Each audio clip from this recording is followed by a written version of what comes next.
You know something, Granny? I feel sorry for Mr. Drysdale. Well, that poor man might as well be single with his wife gone all the time. He's a lost soul, Jed. I was glad you invited him over for supper last night. But even my cooking didn't cheer him up. Yeah, I noticed he hardly touched his plate of grits and possum belly. Even when I spooned on some gopher gravy. He didn't perk up till after supper, and Pearl started playing and singing. Don't tell me he liked Pearl's bellering. That wasn't bellering, that was yodeling. Well, it curdled the milk clean out to the kitchen. Oh, I've thrown shoes at tomcats that made prettier music than Pearl. I sure wish you two women would get along together. We ain't gonna get along together till she learns to stay out of my kitchen. I bet she's in there right now, sticking her long nose into my pots and pans. My dingus! If she is... Now, Granny, you just cool down.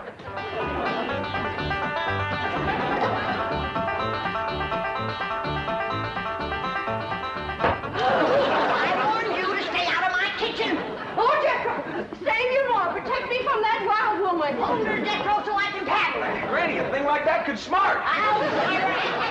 Put me down, big overgrown, put me Hey, what's going on here? Jethro, put your granny down. He was fixing to whomp Ma. I'll whop her. Here, Ma, now it's a fair fight. I'm not gonna whomp nobody. Well, then you tell Pearl the next time she sticks her nose in one of my pots, I'm gonna cook it. It is my bounden duty as a mother to supervise the victuals of my growing children. Don't tell me they is still growing. The Clampetts side of the family has always been big, strong, strapping folks. It's your family that brought in the runts. Who you call a runt? I think she meant you, Granny. He's about as helpful as a high wind in a prairie fire. Come on, Pearl, you and me's gonna have a talk. Jethro, you stay here and help your granny cool down. Okay, Uncle Jed. Granny? Would you rather I held you under the faucet here to cool off, or took you out to the cement pond and ducked you? Try either one, and I'll bash you flatter than a gander's arch. Now, Pearl. Cousin Jed, I know just what you're going to say. You're going to say, Pearl, stay out of the kitchen. You're going to say, that's Granny's kitchen, and it's none of your business. You're going to say, stay in your room where you belong. That's what you're going to say, ain't it? Ain't nothing like it at all. What I was going to say was, it seems to me that a handsome widow woman in the prime of life ought not to be hiding herself in the back part of the house, working over steaming pots and pans and dipping her playing fingers into soapy water and hoarsening up her beautiful singing voice yelling at Granny. That's what I was going to say. Praise be. Why don't I keep my big mouth shut and just listen? You know, Pearl, you got the gift of making music, and I reckon there ain't nothing these city fellas likes better than that. Really, Jed? Yeah, remember last night when Mr. Drysdale was here and you was playing and singing and yodeling for him? Yeah. You brung that poor lonesome man a lot of happiness. Jed, you ain't agreeing in me, are you? I'll give you my word. Remember that song you sung, The Flowers That Bloom in the Spring, Tra-la? Yeah. Well, you had Mr. Drysdale believing it was spring. No. Yeah. While you was still singing, he went, flung open the window, stuck his head out, and started taking deep breaths just like he was really smelling them flowers. You reckon he liked my yodeling? Pearl, he like to went wild. I reckon them city fellas don't get a chance to hear much yodeling, 'cause when you throwed your head back and cut loose, it really grabbed a hold of him. It did? He gripped the arms of his chair till his knuckles turned white. Then he commenced to rocking back and forth and moaning like he's under some kind of a spell. And his eyes commenced to circling in his head, and real tears run down his cheeks. Before you got done, he was limp as a dish rag. I had to help him to the door. Uncle Jed, I can't seem to do nothing to cool Granny off. Ain't no need to, Jethro. Your pretty, young, piano-playing ma has decided not to hide herself away out in the kitchen. That's a good idea, Ma, because Granny, she'd find you and whomp you. Well, we'll see about that. Well, you stay out here and practice playing and singing and yodeling. I'll take care of Granny. I wonder if I should have told Uncle Jed that Granny's waiting behind the door with a skillet to whomp the first person that sets foot in her kitchen. Reckon I should have. Jed, I'm sorry. I thought it was Pearl coming in. Granny, you done shortened me. I'll make a poultice for your head right away now, Jed. Right away. telling you, Granny, you don't have to worry no more about Pearl coming in your kitchen. She's going to be spending her time getting herself a husband with her singing and yodeling. And it ain't legal to torture a man into marrying you. You just don't realize the power Pearl's yodeling's got over men. Last night, Mr. Drysdale like to went wild. Pretty near drove me crazy, too. He loved it, Granny. I bet you he's got that yodeling ringing in his ears right now. I can still hear it. An unearthly screeching. Now, Chief, surely it wasn't that bad. Well, I can best describe it as the sound a woman might make if she were having her appendix removed without an anesthetic. Milton, darling. Margaret, I'm so glad to have you back, dear. What a cunning hat, dear. Is it you? Welcome home, Mrs. Drysdale. Thank you.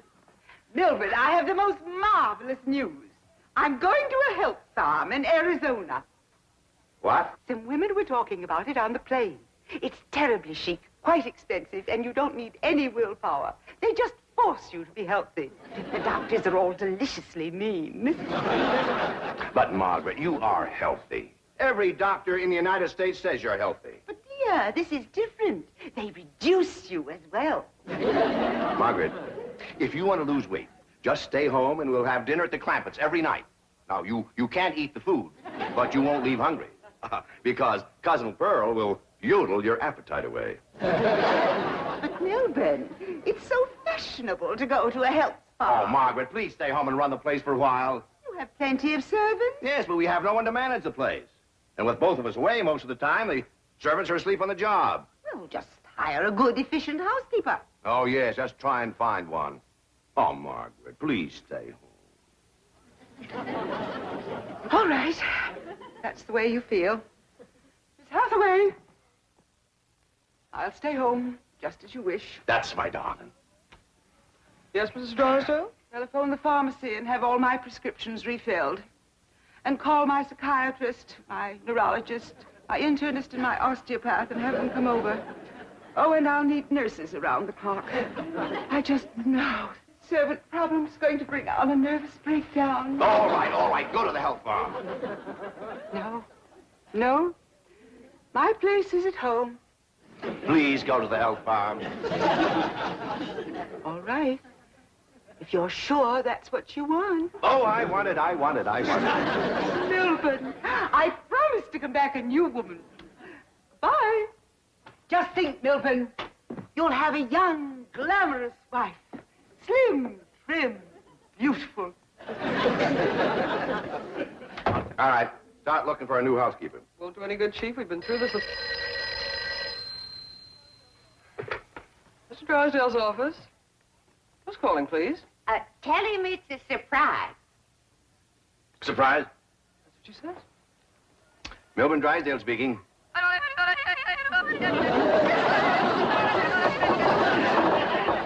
What in the world is that? That is Pearl Bodine yodeling. Now, when she comes up for air, tell her I was drafted. Chief, she might be the answer to your housekeeping problem. What? Be nice to her. I'll explain. Hello? Hello? Hello, Mrs. Bodine. How nice to hear your voice again. You saying? Mr. Clampett says that Pearl is such an industrious housekeeper that Granny is jealous. She might take over your house and hers and solve both your problems. What about that yodeling? I won't be there. And I defy any servants to sleep on the job with Pearl around. Hello? Hello, Mrs. Bodine. I wonder if I might come over and talk to you for a while. What, talk to me? Well, what about? Well, I think you may be just the woman I've been looking for. Yeah. To take over the running of my house? Well, yes. Come right ahead. Can we say 3 o'clock? Let's say 2. Goodbye. Oh, lally, oh, lally, ooh. Oh, lally, oh, lally, ooh. Will you stop that infernal caterwauling of yours? It might be infernal caterwauling to you, but it's pure catnip to man. Oh, lally, oh, lally, ooh.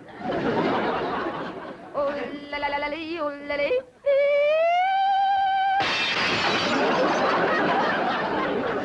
Now, looky there. I hit such a perfect note, it busted the glass. It wasn't your voice that busted the glass. It was your face. We'll see who gets the last laugh when my sweetie comes. Sure is nice of you to share your soap with Miss Drysdale. Well, with my lye soap, she'll be happy to stay home and do her housework. Hey, most powerful batch of soap that you ever made. Just a breeze blowing it back on me on the way over here has got me crying. I make a big soap to do a big job. Arrivederci, au revoir, toodaloo. Howdy, Miss Drysdale. Hello, hello. Goodbye, goodbye. Where are you going? Milburn is sending me to a help farm. Martin, are we loaded? Yes, ma'am. Well, let's fly, fly, fly. Just a minute, Miss Drysdale. Granny and me brung you something. Yeah, honey. Take a good whiff of this. How nice of you. Tell the gardener to spade it in around the rose bushes. Toodaloo. Oh, just a minute, ma'am. Granny and me'd like to talk to you. I haven't time. The sooner I go, the sooner Milburn will have his new wife. Did you say new wife? Completely new. Young, glamorous, slim, trim, and beautiful. Oh, Martin, did we pack my medicine? 16 bottles, Mrs. Drysdale. Good. Drive on. Toodaloo.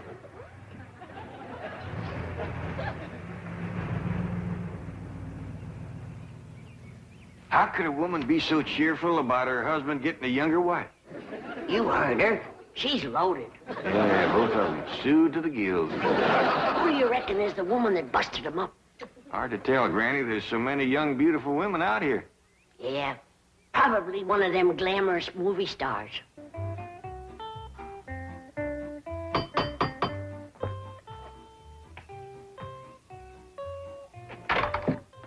Oh, Mrs. Bodine. Why, Mr. Drysdale, you are anxious.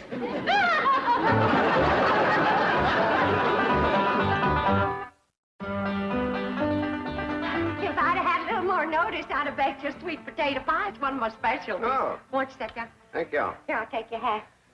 Yes, sir, I just love to cook, and I love to sew, and I love to keep house. Yes, I've heard you're an exceptional housekeeper. But I ain't one of them fussy ones. No, sir, not me. I say a man's home is his castle, and it is the duty of a woman to make him comfortable. Oh. Here we go. Yes, sir. A man works hard all day, and when he gets home, he has a right to enjoy himself. Take off his shoes and relax and listen to some soothing music to calm his jangled nerves. Please, Mrs. Bodine, not like that. Mr. Drysdale, I gotta ask you to keep a grip on yourself. We're all alone in the house. If you want me to keep a grip on myself, I must ask you not to play or sing or yodel. I understand. Kind of makes you go all to pieces. Yes, it does. Well, you just come on back, and you sit down. Why, Mr. Drysdale, you're perspiring. Why, you gotta get relaxed. Oh, please. A man can't say what's on his mind unless he's resting easy. Land sakes.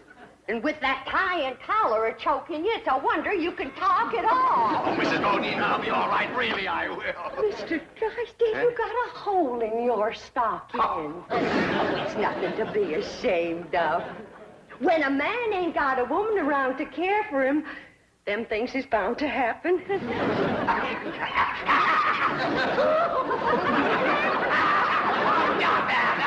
I declare, Mr. Drysdale, you're ticklish. Now, look, I'm gonna let you sit easy, and I'm gonna darn that up before you know it. Oh, Mrs. Bodine, no, really, I can manage. No, I ain't taking orders yet. No, please, give me back my sock. Give me my I sock. know how to handle you. That's not fair.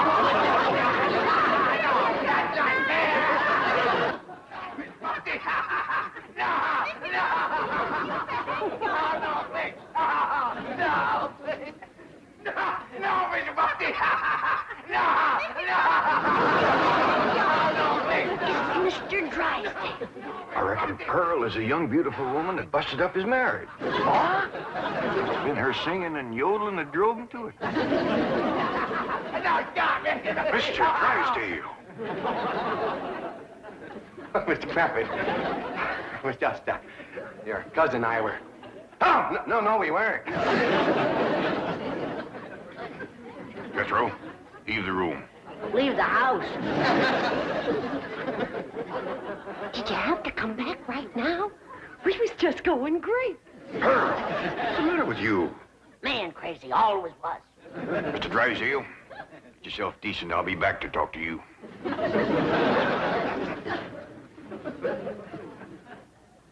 Shame on you! You too, Pearl, you homewrecker. I don't know what you're talking about. You told me that Mr. Drysdale was crazy about my yodeling, so I called him at the bank, and I yodeled, and he come a-running over here to see me.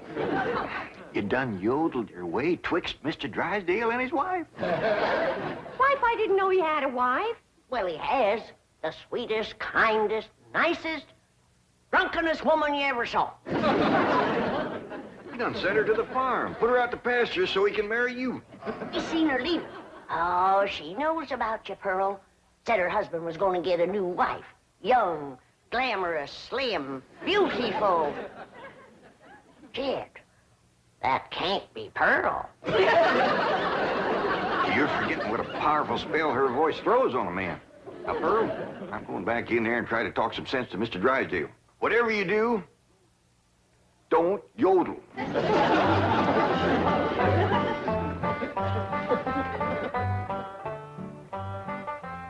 Oh, Mr. Clampett, I'm terribly embarrassed about the picture we must have presented when you came in, but I assure you I wasn't at fault. Yes, your cousin Pearl is one of the most... Yeah, my cousin Pearl admitted that she called you on the telephone and stirred you up. But she didn't know you were going to send your wife away to make room for her. Oh, but I didn't. In the first place, my wife is never home. Second place, if she does come home, there's still plenty of room for both of them. Mr. Drysdale, I hear tell that you folks out here behaves mighty different than we's used to. I know you're carrying a heavy load on account of your wife. But I just can't let my cousin Pearl get mixed up in any kind of goings-on like that. Well, then, if I can't have Pearl, can I have Granny?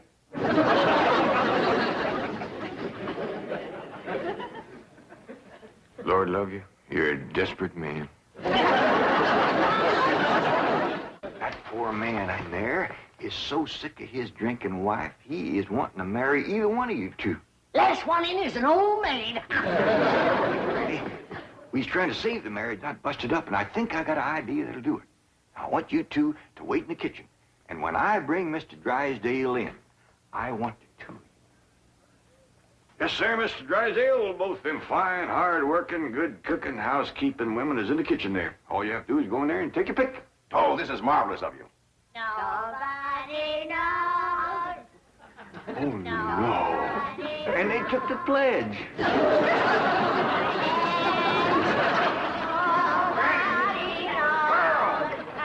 Granny! Well, look who's here. It's old Jed himself. And there's Milby, baby. You fellas want to dance? Come on, let's have a little dance. Come on now. You can't dance with her. Why not? It's all downhill. Take your pick now, Mr. Drysdale, while I can still walk over to your house. Oh, he's gonna pick me. Ain't you, sweetie, Milby? Oh, no, he ain't. He's gonna take me, ain't you? Listen, you get your banker grabbing hands off of him. Who you shoving, fella? Who you shoving, huh? I'll show you. Shove it there.